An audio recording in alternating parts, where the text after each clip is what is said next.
একাংশ পাৰ্লাৰত সৌন্দৰ্য চৰ্চা নচলে। দেহ ব্যৱসায়ৰ সহজ ঠিকনা এতিয়া একাংশ স্পা পাৰ্লাৰ। দেহ ব্যৱসায়ৰ ঘাটিত পৰিণত বঙাইগাঁৱৰ একাংশ স্পা পাৰ্লাৰ। পাৰ্লাৰৰ ভিতৰত ৫ গৰাকী যুৱতী আৰু ২জন যুৱকৰ অনৈতিক কাৰ্য। পাৰ্লাৰৰ ভিতৰৰ পৰা জব্দ বহু আপত্তিজনক সামগ্ৰী। দেহ ব্যৱসায় কৰিবলৈ যেন এতিয়া সহজ ঠিকনা হৈ পৰিছে একাংশ স্পা আৰু পাৰ্লাৰ। নামতহে পাৰ্লাৰ, পাৰ্লাৰসমূহৰ ভিতৰতে এতিয়া চলে অনৈতিক কাৰ্য।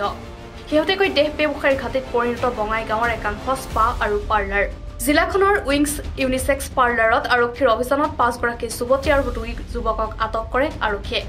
ধৃত অহিদুল ইছলাম আৰু গোৱালপাৰাৰ পৱন শৰ্মা। পাৰ্লাৰখনৰ ভিতৰৰ পৰা জব্দ কৰা হৈছে বহু আপত্তিজনক সামগ্ৰী। দীৰ্ঘদিনৰ পৰাই চহৰখনৰ বিভিন্ন প্ৰান্তত এনেদৰে আচলতে পাবত গজাদি গজি উঠিছে একাংশ স্পা আৰু চেলুন। পাৰ্লাৰবোৰত যিটো ইউনিছেক্স বিউটি পাৰ্লাৰবোৰ আছে বঙাইগাঁও টাউনত, এই পাৰ্লাৰবোৰত মানে বেয়া কাম হয় বুলি চলি থকা আমি খবৰ পাওঁ, কিন্তু আমি একো একশ্যন চাওক। প্ৰশাসনে কি কৰি আছে? প্ৰশাসনে আমাৰ বঙাইগাঁও প্ৰশাসনে চাব লাগে এই পাৰ্লাৰবোৰত একচুৱেলি হয় কি।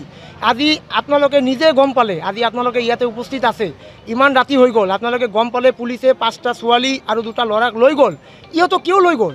আজি আপোনালোকে চাওক, ইমান বঙাইগাঁও টাউনত, এইটো মাজমজিয়া ইমান টাউনত আমাৰ বঙাইগাঁৱত ইমান এটা শান্তিপূৰ্ণ জাগা, এইটো বঙাইগাঁও পাৰ্লাৰৰ নামত যি দেহ ব্যৱসায়ী চলি আছে, আমি বৰ্তমান আপোনালোকে গম পায় বঙাইগাঁৱত ইতিমধ্যে এই মুহূৰ্তত আমি দেখা পালোঁ। আজি ভাল এটা ছোৱালী, ভাল এটা ল'ৰাক বঙাইগাঁও টাউনৰ পুলিচ কিয় লৈ যাব? আমাকতো লৈ যোৱা নাই। বঙাইগাঁও পুলিচে ভাল এটা কাম কৰিলে।